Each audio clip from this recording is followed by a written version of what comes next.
Hi friends, చాలామంది ఇండ్లల్లో చిరుధాన్యాలు అంటే పప్పులు ఉంటాయి కదా. సో పప్పులు, జొన్నలు, పెసాలు, సో కందిపప్పు, పెసరపప్పు, బియ్యము, ఈ విధంగా వీటన్నిటిలో ఏంటంటే మనము చాలా రోజులు నిల్వ పెట్టడం వల్ల వాటిలోకి ఇట్లా పురుగు అయితే వస్తుందన్నమాట. పెసల పురుగని, జొన్నల పురుగని, సో తెల్ల పురుగని, నానా రకాల పురుగులు అయితే వస్తూ ఉంటాయి కదా.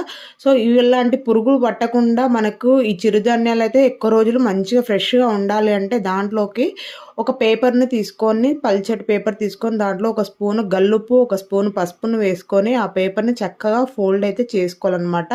సో ఈ విధంగా ఫోల్డ్ చేసుకున్న ఈ పేపర్ని చక్కగా మనకు ఏవైతే ధాన్యాల డబ్బాలు ఉంటాయో ఆ డబ్బాల మధ్యలోకి సో ఇలా పెట్టుకోవాలన్నమాట. సో ఈ విధంగా పెట్టుకొని మనం ఆ డబ్బా పైన మూత పెట్టుకొని ఎన్ని రోజులు పెట్టుకున్నా కూడా అందులో అయితే ఎటువంటి పురుగు అనేది పట్టదనమాట. సో ఈ టిప్ మీకు నచ్చినట్లయితే ఫ్రెండ్స్కి, ఫ్యామిలీ మెంబర్స్కి షేర్ చేయండి. మరిన్ని వీడియోస్ కోసం అయితే మన ఛానల్ అయితే ఫాలో చేయండి అనమాట. సో ఈ విధంగా మీరు ఎటువంటి